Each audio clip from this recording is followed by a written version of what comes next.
It's been over a year since young Sheldon aired its series finale, a bittersweet, carefully stitched farewell to the Cooper family and the precocious mind that would one day become The Big Bang Theory's Sheldon Cooper. Like many longtime fans, I watched the final episode with a strange mix of nostalgia, appreciation, and, if I'm being honest, a bit of reluctance to say goodbye.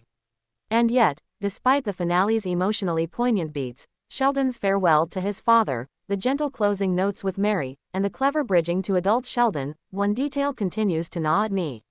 One storytelling choice, subtle but stubborn, that refuses to fade even as the credits have long rolled. It's not the death of George Sr., that was inevitable. Nor is it the accelerated time jump or even the lack of closure for certain characters like Georgie and Mandy. No, what doesn't sit right with me is this: why does Sheldon seem so emotionally unaffected by his father's death in The Big Bang Theory, when we've now seen just how deeply impactful that loss was in young Sheldon? Let me explain. Throughout The Big Bang Theory's 12-season run, we came to know Sheldon as someone who, while capable of affection in his own robotic way, seemed largely unfazed by his father's passing. He occasionally mentions George Sr. with detachment, usually as a flawed, football-loving man who drank too much and died young. There's very little reverence, no real pain, no sense of unresolved grief. In fact, for much of the show's run, his father feels like a vague memory, barely more than a shadow. So when young Sheldon chose to humanize George Sr., to show him as a flawed but deeply loving father, a man trying to do right by his genius son and hold his family together, it created a beautiful, layered portrayal. But it also inadvertently opened a wound in the larger continuity. Because now we've seen the moments that The Big Bang Theory never let us see. The baseball game George attended with Sheldon even though he hated the sport.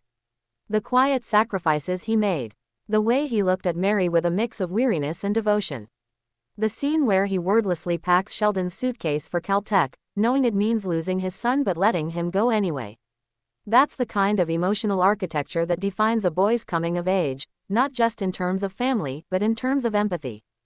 So how, then, can adult Sheldon, the version we meet in Pasadena, California, speak so flatly of the man who, by all accounts, tried his best? This dissonance isn't merely a continuity error. It feels like a character betrayal. The writers of young Sheldon worked hard to undo the one-dimensional portrait painted by Sheldon's snide comments on The Big Bang Theory. But in doing so, they also forced us to reevaluate those earlier jokes, those dismissals of his father's memory, and realize that maybe Sheldon wasn't just being funny, maybe he was repressing. And yet the show never addresses this. We never get that aha moment where older Sheldon, perhaps while watching his own children play or listening to Amy talk about fathers and sons, comes to terms with the fact that he misjudged his dad. There's no epiphany, no monologue, no quiet moment of realization. The older Sheldon remains emotionally sealed off, as though his father's death was just another item on a timeline of inconvenient events. It's especially painful because the young Sheldon finale leaned so heavily into emotion. The series, in its final arc, transformed from a comedy with heart into a quiet Southern elegy, all amber lighting, softened voices, and intimate goodbyes. When George dies, the show doesn't even show it on screen. It lets the silence hang. The characters react in real time, and you feel the devastation in every gesture. Missy's sobbing, Mary's shell-shock, Sheldon, alone in his room, quietly writing down the moment as though trying to understand it in numbers and logic because emotion simply won't do. It's beautiful, yes, it's earned. But it also makes the emotional vacuum of Sheldon's adult persona feel unforgivable. Imagine what could have been. One short scene in The Big Bang Theory's final season, maybe even the finale, where Sheldon finally unpacks that grief. Maybe Amy finds an old photo. Maybe they're having a baby and he's thinking about his father. Maybe he remembers the baseball game, or the suitcase. Anything to connect the dots. It didn't have to be sentimental or cheesy. Just honest. Instead, we're left with a fractured portrait. One half lives in young Sheldon, soft-spoken, deeply loved, quietly grieving. The other half lives in The Big Bang Theory, distant, sarcastic, and emotionally arrested.